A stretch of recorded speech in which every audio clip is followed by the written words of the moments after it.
Time thinking about the 50 years that we've been through, and some of the changes have been terrific.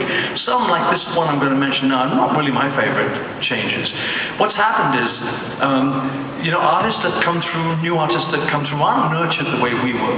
If you think about X Factor and Pop Idol and Britain's Got Talent, I mean, some fantastic singers come through, and sometimes they come whacking in with a #1, they have a second #1, the third record goes to #3, it's considered a failure. And then sometimes the record companies don't even re-sign them. So really good singers get dumped. They shouldn't be. Anyway, we were nurtured, and R.A. Paramore looked after us. And I have to say, my first record wasn't even a #1.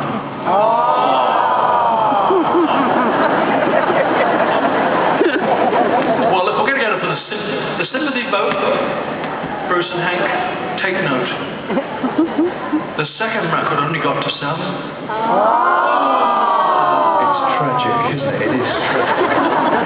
I love this reaction. I must do pantomime again. I thought we were.